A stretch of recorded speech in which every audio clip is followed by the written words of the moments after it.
Hello student, मैं सनी आप सभी का कुमार क्लासेस के ऑनलाइन पोर्टल पे डेली एमसीक्यू सीरीज़ में स्वागत करता हूँ। तो आज ये 4 अक्टूबर की एमसीक्यू सीरीज़ है।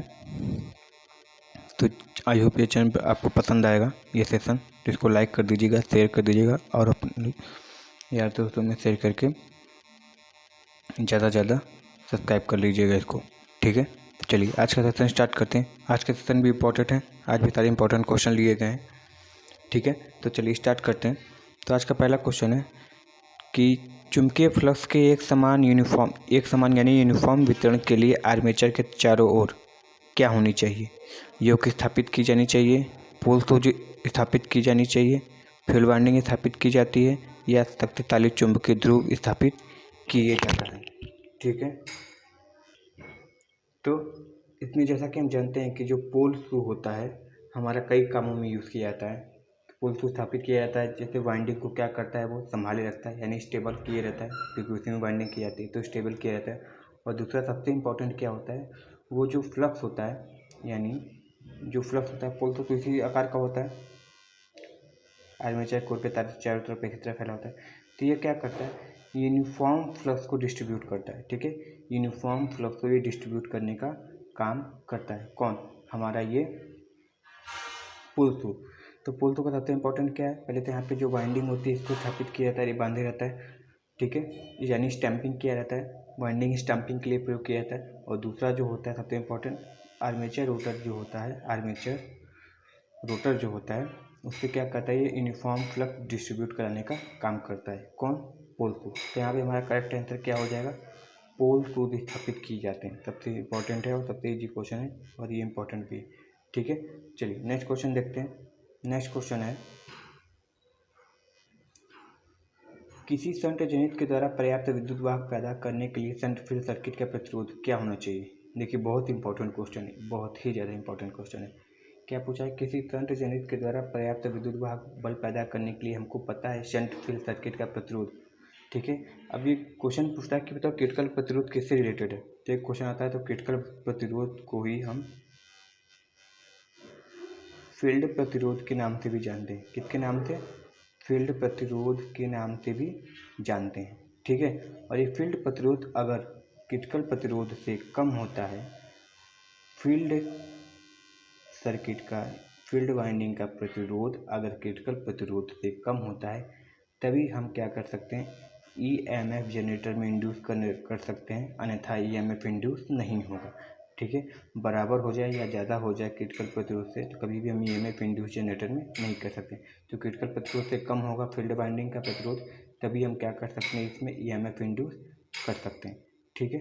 चलिए यहाँ पे क्या हो जाएगा, ऑप्शन बी यहाँ पे सही हो जाएगा। चलिए अगला क्वेश्चन देखते हैं। अगला क्वेश्चन है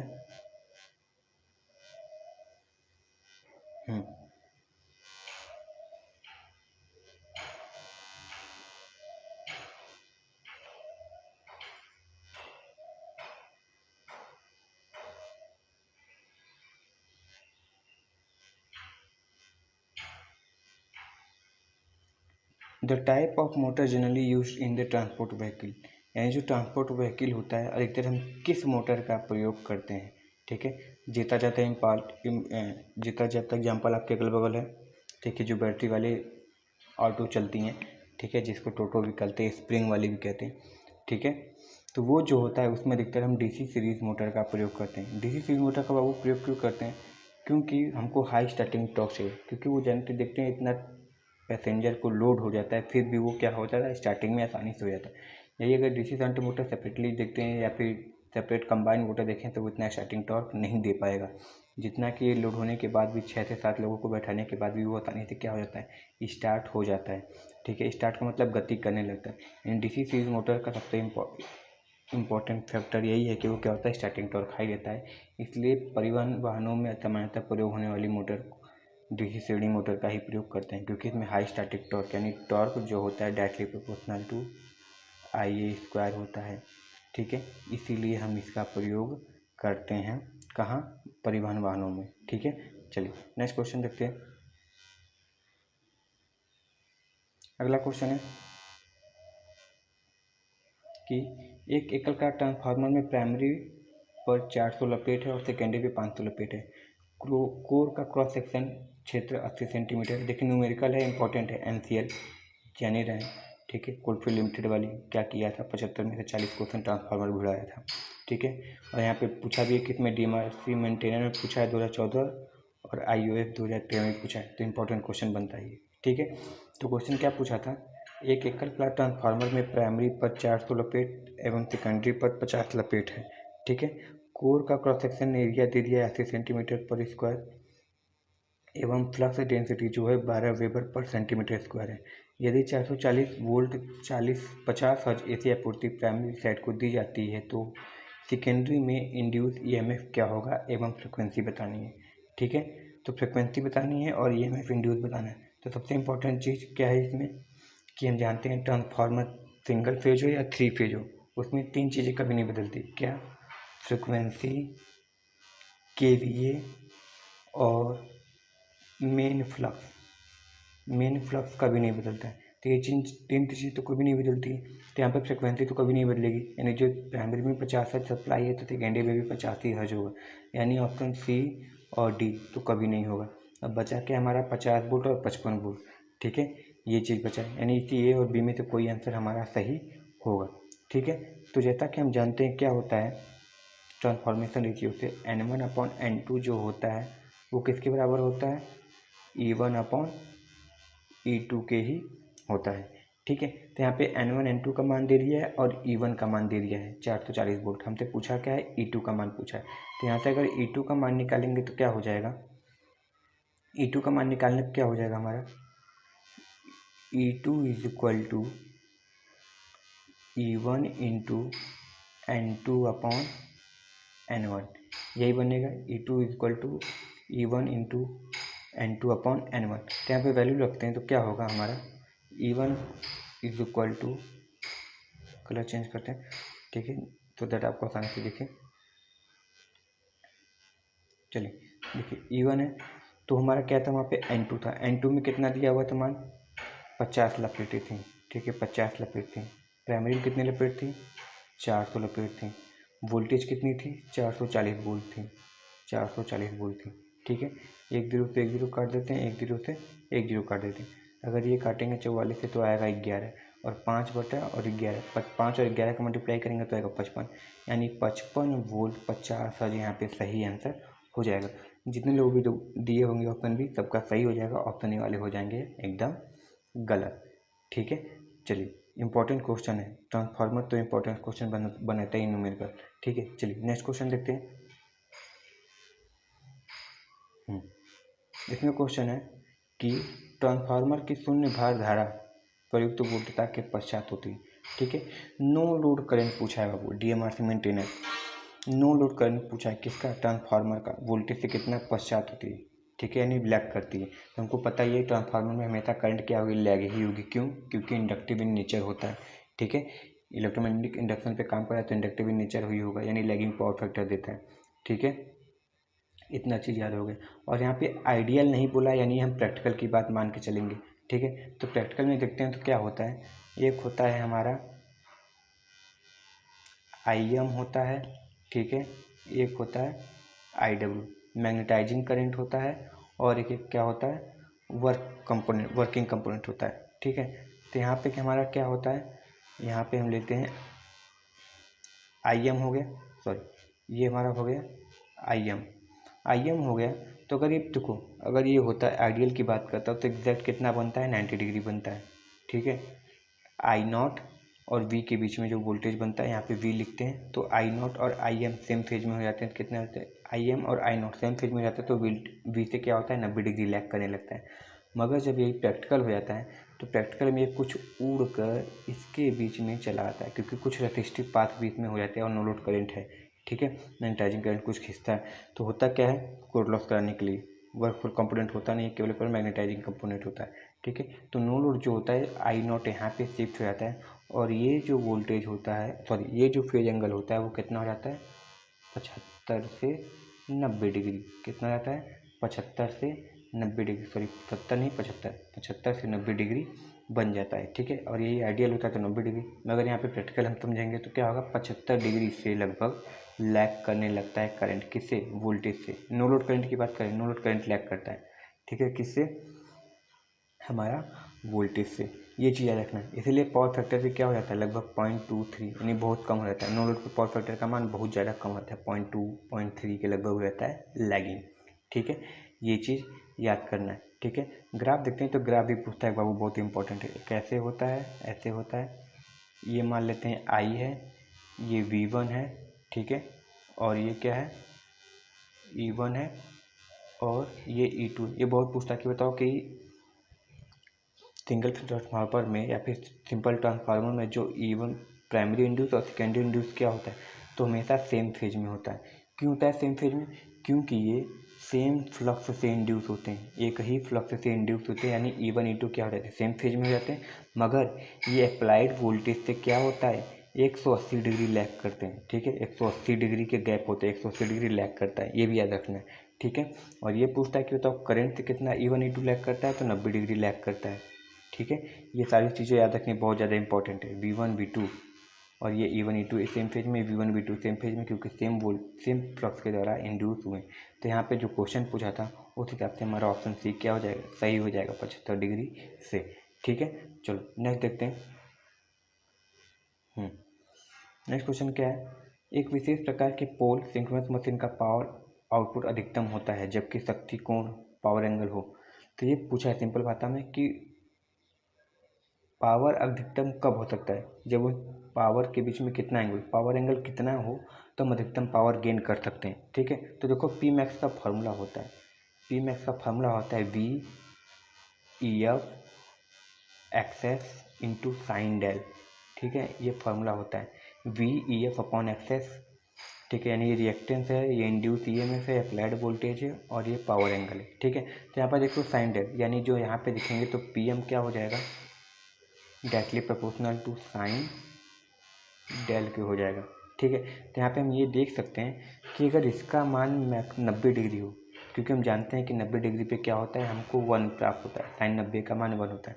तो अगर ये 90 डिग्री हो जाता है किसी तरह एंगल, तो हमारा मैक्सिमम पावर जनरेट हो जाएगा। तो यहाँ पे आंसर क्या हो जाएगा, 1 हो जाएगा, ठीक है। यानी साइन 90 का मान 1 हो जाएगा, उस समय पावर क्या हो जाएगी, मैक्सिमम जनरेट हमारी सिंक्रोनस मोटर मशीन में होगी, ठीक है। ये चीज़ याद रखना है। वो फार्मूला क्या बताएं वो भी याद रखना है कि P M is equal to, यह तो ऑप्शन सही ही है, P M is equal to V E F X S sine del, ये याद रखना है।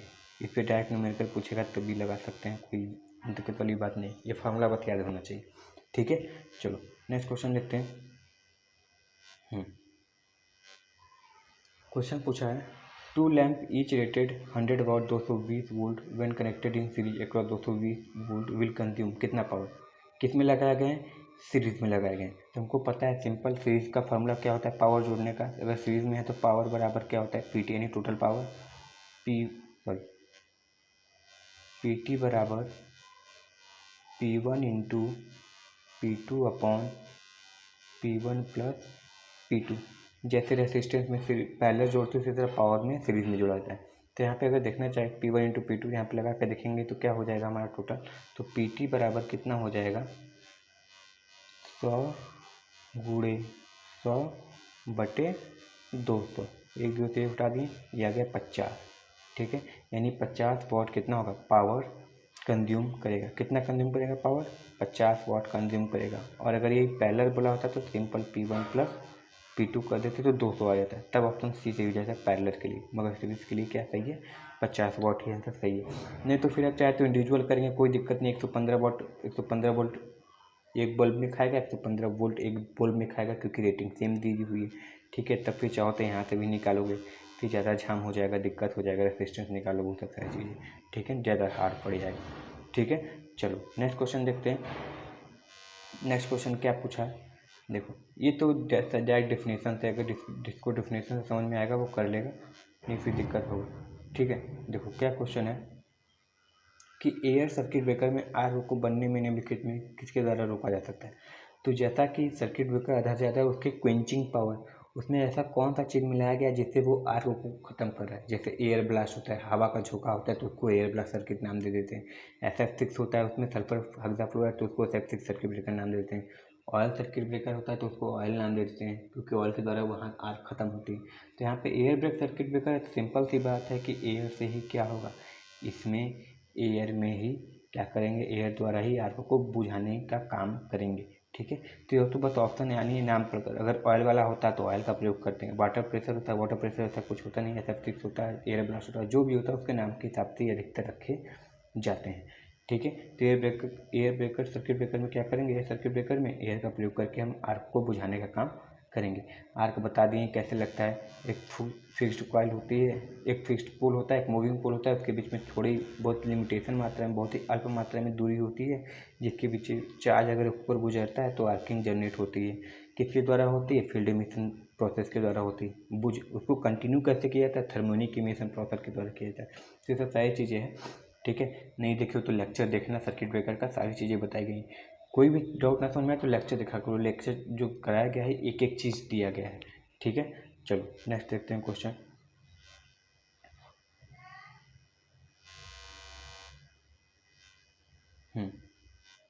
क्वेश्चन क्या है, भारतीय विद्युत अधिनियम के अनुसार प्रत्येक उप परिपथ में किससे अधिक लोड संयोजित नहीं होना चाहिए। ठीक है, देखो उप परिपथ पावर है कि लाइट है, नहीं बोला। देखो पावर सर्किट है कि लाइट फैन है, ऐसा कुछ जिक्र नहीं किया होगा ना, लाइट फैन है।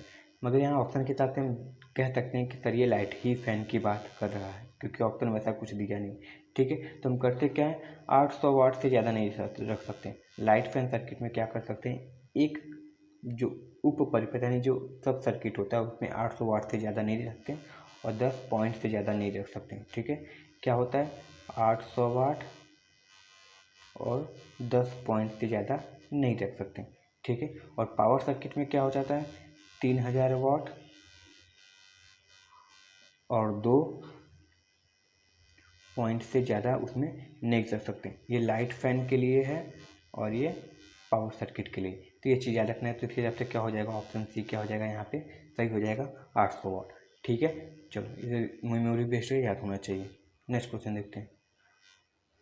वही क्वेश्चन है, विद्युत वेल्डिंग मशीन में प्रयोग आने वाले DC जनरेटर इनमें से किस रूप में जाना जाता है। सबसे इंपॉर्टेंट क्वेश्चन। तो सीरीज जनरेटर किसके लिए प्रयोग होता है, बूस्टर के लिए। ठीक है, समझ में आया, बूस्टर के लिए। शंट जनरेटर बैटरी वोटरी चार्जिंग के लिए प्रयोग किया जाता है।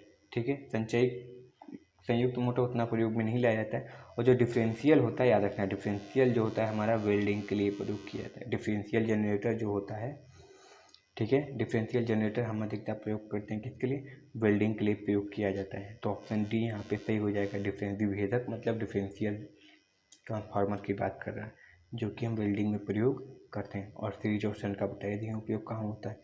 ठीक है, चलो नेक्स्ट क्वेश्चन देखते हैं। आमतौर पर निम्नलिखित में से किस वितरण प्रणाली का प्रयोग नहीं होता है। बहुत इंपॉर्टेंट क्वेश्चन है, बहुत कन्फ्यूजन करता है, बहुत बार गलत भी हो जाएगा और बहुत बार हो सकता है सही भी हो जाए। ठीक है, तो 3 फेज 4 वायर होता है, 3 फेज 3 वायर होता है, सिंगल फेज 3 वायर होता है, सिंगल फेज 4 वायर नहीं होता है। ठीक है, देखो 3 फेज 4 वायर, 3 फेज 3 वायर तो सभी लोग जानते होंगे। सिंगल फेज 3 वायर मतलब देखो, मान लो एक फेज हो गया, एक न्यूट्रल हो गया, एक अर्थ हो गया, इसका प्रयोग कर सकते हो। मगर यहाँ पे देखो 4 वायर आ गया, सिंगल फेज तो समझ में आ रहा है, एक फेज हो गया, एक न्यूट्रल हो गया, एक अर्थ हो गया, चौथा वायर किसका होगा, ये थोड़ा डाउटफुल है, समझ में नहीं आता। ठीक है, इसलिए सिंगल फेज 4 वायर, चौथा तार किसके लेके जाएंगे, इतना कंज्यूमेंट हो जाएगा, ट्रांसमिशन में लॉस जानते हो कितना होता है तार और वितरण करने में। ठीक है, समझ में आया। तो सिंगल फेज 4 वायर का प्रयोग हम नहीं करते हैं। ठीक है, तो डी का प्रयोग हम नहीं करते हैं कभी भी। ठीक है, और ऊपर के सारे बाकी तीनों का करते हैं। ठीक है ना, चलो नेक्स्ट देखते हैं। मिनिमम ऑपरेटिंग कॉस्ट किसका है। ये देखो थोड़ा डाउट वाला क्वेश्चन है, जो हमेशा बात होती है, 2016 में पूछा भी गया है। Minimum operating cost, zero operating cost देखो बोला है या मिनिमम ऑपरेटिंग कॉस्ट, इसमें बहुत ज़्यादा कन्फ्यूजन होता है। देखो इसमें जो UPPCL माना था, ये माना था हाइड्रो पावर को माना, किसको माना था, हाइड्रो प्लांट को माना था वो। ठीक है, तो यहाँ पे तो जीरो लिखना चाहिए था, क्योंकि जीरो ऑपरेटिंग कॉस्ट होता है, पानी का क्या खर्च, कोई खर्च नहीं। ठीक है, मगर मिनिमम के लिए भी यहाँ पे क्या कर दिया है, हाइड्रो मान दिया है।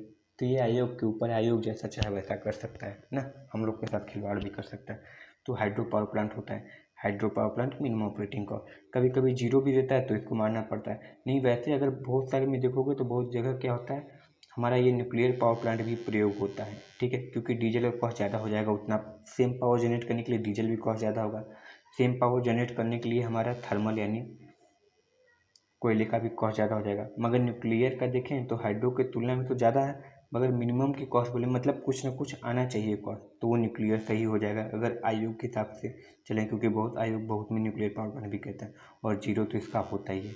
अब ये अगर यूपीपीसीएल मिनिमम को जीरो मान के चल रहा है तब तो हाइड्रो मानना पड़ेगा, जो कि ये ऑप्शन में मारा हुआ है, ठीक है, इस वर्ष क्वेश्चन में। नहीं तो अधिकतर क्या होता है न्यूक्लियर पावर प्लांट, क्योंकि उतना ही सेम पावर जनरेट करने के लिए न्यूक्लियर पावर प्लांट का खर्च बहुत कम आता है। ऑपरेटिंग कॉस्ट की बात हो रही है, कैपिटल कॉस्ट नहीं, ठीक है, तो इनमें है। तो यहाँ पे ऑप्शन सी क्या हो जाएगा, आयु के हिसाब से सही हो जाएगा, ठीक है। चलो नेक्स्ट क्वेश्चन देखते हैं। ओवरहेड ट्रांसमिशन लाइन में सबसे सामान्य किस्म के दोष कौन सा है, ये तो फेवरेट क्वेश्चन है, सबको याद भी हो गया। तो क्या होता है, सिंगल लाइन टू ग्राउंड होता है, सबसे अधिक फॉल्ट यही होता है, लाइन टूटा क्या हुआ, ग्राउंड पे गिर गया, सिंगल लाइन टू ग्राउंड हो गया। सबसे कम फॉल्ट कौन सा होता है, सबसे कम फॉल्ट क्या होता है, थ्री फेज फॉल्ट, ठीक है, सिमेट्रिकल फॉल्ट ना के बराबर होता है। नहीं तो ये भी नॉन सिमेट्रिकल फॉल्ट, ये भी नॉन सिमेट्रिकल फॉल्ट, ये भी नॉन सिमेट्रिकल फॉल्ट, ठीक है। थ्री फेज फॉल्ट जो होता है सिमेट्रिकल फॉल्ट की कैटेगरी में आता है, जिसके हिसाब से हम सर्किट ब्रेकर डिज़ाइन करते हैं, और नॉन सिमेट्रिकल फॉल्ट यानी अनसिमेट्रिकल के हिसाब से हम रिले डिज़ाइन करते हैं। ये चीज़ याद रखना है, सिमेट्रिकल के लिए उस हिसाब से हम सर्किट ब्रेकर डिज़ाइन करेंगे, नॉन सिमेट्रिकल के लिए हम रिले डिज़ाइन करते हैं। तो मैं उसी के पैमाने को देखते हुए, तो यहाँ पे क्या हो जाएगा, सबसे पूछा है कि सबसे सामान्य क्या होता है, तो एक तार टूटा और क्या हो गया, ग्राउंड हो गया, तो यहाँ पे क्या हो जाएगा, ऑप्शन बी सही हो जाएगा। और सबसे कम फॉल्ट होता है जिसको सीवर फॉल्ट बोलते हैं, थ्री फेज फॉल्ट, ठीक है, तो में यही होता है, कोई दिक्कत नहीं होनी चाहिए। चलो ऑप्शन बी क्या हो जाएगा, सही हो जाएगा। नेक्स्ट क्वेश्चन देखें तो जो जीके आ गया, जो कि सबसे इम्पोर्टेंट क्वेश्चन लाते हैं हमेशा। किस पुरस्कार को खेलों का ऑस्कर कहते हैं, ठीक है, सबसे इम्पोर्टेंट क्वेश्चन है, बस याद कर लेना, किस पुरस्कार को खेलों का ऑस्कर पुरस्कार कहते हैं, तो ये कहते हैं ऑप्शन बी को, Laureus world sports award, Laureus world sports award, ठीक है, 2016 में दिया गया था किसको, नोवाक जोकोविच को, जो कि उस साल हुआ था, यूपीपीसीएल उसी साल पूछा था, उसके बाद तो यूपी आर्मी पहली बार आ रहा है, इसलिए उस साल का है ये, ठीक है। तो लॉरियस वर्ल्ड स्पोर्ट्स अवार्ड जो होता है ऑस्कर का पुरस्कार भी कहा जाता है, ऑस्कर का पुरस्कार कहा जाता है इसलिए ज़्यादा इंपॉर्टेंट है, ये करंट के लिए नहीं है, ये इसलिए इम्पोर्टेंट है क्योंकि ऑस्कर अवार्ड बहुत बड़ा अवार्ड है अपने आप में फिल्म जगत में, ठीक है। तो स्पोर्ट्स में भी एक तरीके से ऑस्कर देखिए तो क्या हो जाएगा, लॉरियस वर्ल्ड स्पोर्ट्स अवार्ड, ठीक है। चलो नेक्स्ट क्वेश्चन देखते हैं। चलो अगला क्वेश्चन है, which of this is the largest backlist lake India, यानी इनमें से कौन सी भारत की सबसे बड़ी खारे पानी की झील है, सबको पता है कौन सा है, चिल्का झील। चिल्का झील कहाँ पड़ता है, उड़ीसा में पड़ता है। उड़ीसा में सबसे बड़े भारत के सबसे बड़ी खारे पानी की झील है कौन सी, चिल्का झील, जो कि उड़ीसा में पड़ता है, ठीक है, उड़ीसा में पड़ता है, ये चीज़ याद रखना है, ठीक है। जैसे देखो ये सब ट्रिक है, ये सब याद होना चाहिए, ठीक है। असम चल दिए, काजी मानस, तमिल बन गए, मृदु विधान, ठीक है, रजघाना ने किया रहा, ये सब रणथंभौर, ये सब हुआ, ये सब चीज़ें जो है इंपॉर्टेंट चीज़ें होती है याद करना। वन अभ्यारण्य ये सब अधिक पूछा जाता है, सेंचुरी अधिक पूछी जाती है, तो सब ट्रिक से याद करो, सबसे जल्दी याद होती है, ठीक है। तो यहाँ पे क्या हो जाएगा, ऑप्शन बी सही हो जाएंगे, ठीक है ना। चलो सही है, नेक्स्ट क्वेश्चन देखते हैं।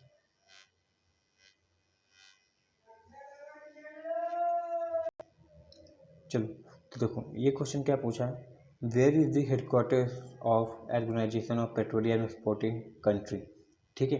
अब देखो बहुत बार क्या होगा, ये अगर ओपेक ना लिखा होता, अगर बाबू ये ओपेक नहीं लिखा होता तो आता वो क्वेश्चन छोड़ के चले जाते, क्योंकि बहुत लोगों को पता नहीं था कि ये चीज़ लिखा क्या है, ठीक है, किसका फुल फॉर्म है, तो इनमें ये पूछ किसके बारे में रहा है, तो ओपेक दिया तो सही है कि सच, अच्छा ओपेक का मुख्यालय, ओपेक का मुख्यालय तो वियना पड़ता है, ठीक है, जो किसकी राजधानी है, ऑस्ट्रिया की राजधानी, ऑस्ट्रिया की राजधानी क्या है, वियना है, ठीक है। तो सर पता है ओपेक की राजधानी वियना है, इसलिए एक नंबर मिल जाएगा। मगर ये ओपेक नहीं लिखा होता तो बहुत से लोग ऐसे थे जिनको आता हुआ क्वेश्चन छोड़ के चले जाते हैं, क्योंकि इसका फुल फॉर्म ही नहीं पता था, जो कि ये लिखा हुआ है, ठीक है।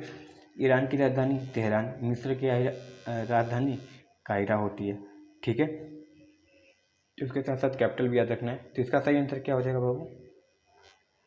ओपेक का राजधानी वियना है, जो कि ओपेक का हेडक्वार्टर वियना है, जो कि किसकी राजधानी है? ऑस्ट्रिया की राजधानी है। ठीक है, तो इनमें चलो नेक्स्ट क्वेश्चन देखते हैं। ये है, in which country will the ICC cricket world cup 2023 will be played, यानी किस देशों में आईसीसी क्रिकेट विश्व कप 2023 का खेल खेला जाएगा, यानी आयोजन कौन देश करेगा 2023 के विश्व कप का। ठीक है, 50 ओवर का होगा, 50 ओवर वाली बात कर रहा है, यानी वनडे वाली बात कर रहा है। ठीक है, आईसीसी वाली वो 2020 की नहीं। तो 2023 में कौन करेगा? हमारा इंडिया करेगा। ठीक है, कौन करेगा? हंसी इसलिए आ रही है क्योंकि इंडिया करेगा, और कोरोना रहा तो कौन करेगा? यूएई करेगा, हमारा मित्र हो गया। ठीक है, अब हम जानते हो क्या होगा कुछ दिन में? ईडन गार्डन, ठीक है, फिरोजा कोटला, मोहाली, इसके साथ साथ ये जो यूएई में 3-4 स्टेडियम हैं, इनका भी नाम याद करना पड़ेगा, क्योंकि ये अब घर जैसा हो गया, इंडिया के घर जैसा हो गया ये सब सारे स्टेडियम। ठीक है, शाहजहाँ हो गया, जायद हो गया, अबू धाबी हो गया, दुबई हो गया। ठीक है, ये सब याद करना पड़ेगा। आईपीएल तो करा ही रहा है 2 साल से। ठीक है, अब घर का हो गया है। ठीक है, उसी तरह क्या होगा, T20 वर्ल्ड कप भी अगर कोरोना रहा इसी तरह तो यूएई ही कराएगा। ठीक है ना। चलो, तो इंडिया क्या हो जाएगा? सही ऑप्शन यहाँ पे हो जाएगा। 2023 वर्ल्ड कप कौन कराएगा? हमारा इंडिया कराएगा। ठीक है, चलो अगला क्वेश्चन है कि इनमें से किस राज्य में राजगीर महोत्सव का आयोजन मनाया जाता है? ठीक है, यानी राजगीर महोत्सव इनमें से किस राज्य में मनाया जाता है? ठीक है, देखो राजगीर महोत्सव हमारे बिहार में मनाया जाता है। ठीक है, यूपी पीसीएल है तो यूपी बिहार के लोग तो आएंगे ही आएंगे। ठीक है, फेवरेट है, तो यूपी हो या चाहे बिहार हो, ठीक है, सब भाई हैं। ठीक है, यूपी बिहार अब भाई हो गए, समझ में आए? सबसे ज़्यादा जॉब लेने वाले और सबसे ज़्यादा मेहनती यूपी बिहार होते हैं, यानी हम लोग होते हैं। ठीक है, अब फूले नहीं समाना है, ओवर कॉन्फिडेंट होगा यूपी बिहार सर बोल रहे हैं, यूपी बिहार के लोग ज़्यादा होते हैं टैलेंटेड। ठीक है, मतलब मेहनत से नहीं डरते, क्योंकि वो चीज़ देखे होते हैं ना, जीरो लेवल देखे होते हैं क्या होता है, क्या मेहनत होती है। ठीक है, तो वो उससे निकलना चाहते हैं, उभरना चाहते हैं वहाँ, इसलिए यूपी बिहार के लोग खासकर कंपटीशन की बात कर रहे हैं। ठीक है, कंपटीशन लेवल में ज़्यादा होते हैं, आगे होते हैं। ठीक है, मतलब आईक्यू थोड़ा तेज होता है और के कंपेरिजन में। ठीक है, तो राजगीर महोत्सव सेलिब्रेट मतलब मेहनत करने से पीछे कभी नहीं हटेंगे। राजगीर महोत्सव इनमें से किस देश में मनाया जाता है? तो बिहार में मनाया जाता है। ठीक है, इसको पहले नृत्य महोत्सव के नाम से भी जाना जाता है, याद रखना किस महोत्सव से? नृत्य महोत्सव के नाम से भी जाना जाता था इसको पहले। ठीक है, तो किस राज्य में मनाया जाता है? बिहार के राज्य में मनाया जाता है।